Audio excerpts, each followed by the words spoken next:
Imagine walking into a sprawling metropolis. You're looking up at massive earthen pyramids, crossing vast public plazas, and standing beneath complex astronomical observatories. You aren't in ancient Egypt or the Roman Empire. You are standing near modern-day St. Louis, Missouri, in the year 1100 AD, nearly 4 centuries before Christopher Columbus was even born. This is Cahokia. If you open a standard history textbook, you will often find a very specific picture painted of North America before European contact. It is usually described as a vast, untouched, silent wilderness, waiting patiently to be discovered. That narrative is entirely fabricated.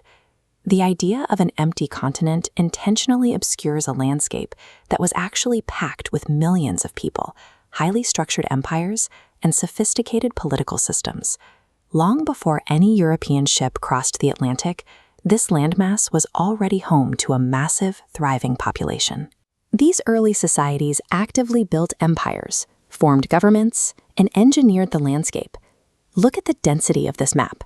By the late 1400s, the continent contained over 600 distinct Native American tribes. They communicated using more than 300 different languages, adapting their cultures to every single environment, from the Arctic tundra to the Florida swamps. These societies maintained deep, complex relationships. They negotiated multi-state alliances, managed vast trade networks, migrated, and fought bitter wars over territory and resources, exactly as competing nations were doing in Europe and Asia. The landscape European explorers eventually encountered was far from a blank page. It was a densely written history of shifting powers, dynamic cultures, and centuries of human ambition. Take the Mississippian civilization and their crown jewel, Cahokia. At its peak around the 12th century, this single urban center housed upwards of 20,000 residents. That meant it had a larger population than London did at the exact same time. A city that size requires massive, reliable food production. This diagram shows how the Mississippians achieved it through a highly engineered agricultural system known as the Three Sisters. By planting maize, beans, and squash together, the crops physically supported each other and enriched the soil to produce a massive, stable caloric surplus. And as you can see, that biological engineering became an economic engine. The surplus food supported specialized craftsmen, religious leaders, and political hierarchy, which in turn drove a trade network spanning thousands of miles, connecting the Great Lakes all the way down to the Gulf of Mexico. These were cosmopolitan citizens.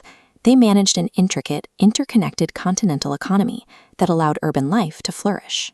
Farther west, in the arid deserts of the American Southwest, the ancestral Puebloanans applied that same level of ingenuity to an entirely different environment.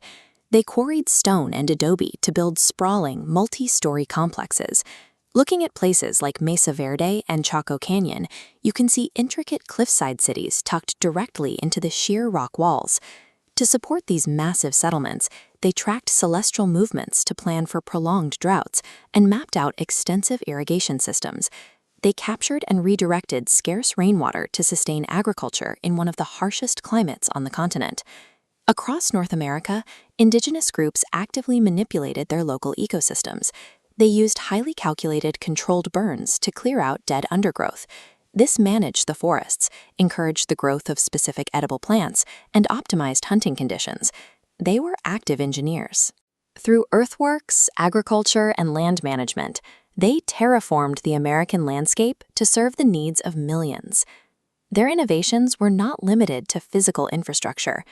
Up in the northeast woodlands, we find some of the most advanced political engineering in history. This was the territory of the Iroquois Confederacy, a powerful and highly structured alliance originally forged between 5 and later 6 distinct Native American nations, including the Mohawk, Oneida, and Seneca. This flowchart illustrates how they maintained the alliance through a strict system of representative democracy. Their governance relied on a decentralized structure where authority was carefully distributed among the nations, with built-in checks and balances designed specifically to prevent any single group or leader from accumulating too much power. The political philosophy required to successfully maintain a multinational democratic state was operating in North America centuries before the European Enlightenment began. When European explorers eventually dropped anchor along these coasts, they did not step into a quiet frontier. They collided with an active, highly organized geopolitical landscape that had been developing for thousands of years. The legacy of those early systems is still functioning today. The framework of the Iroquois Confederacy, its representative structure, and its strict checks on power directly influenced the framers of the United States Constitution. The foundational pillars of the American nation, massive agricultural output, sprawling continental trade, and the architecture of representative democracy were not imported on ships in 1492, nor were they invented in 1776. They were forged right here by the continent's first peoples. The history of this land is defined by the incredible legacy of these ancient builders. If you could travel back in time to see one of these ancient American cities at its peak, which one would you choose? Let us know in the comments below, and make sure to subscribe for more hidden history.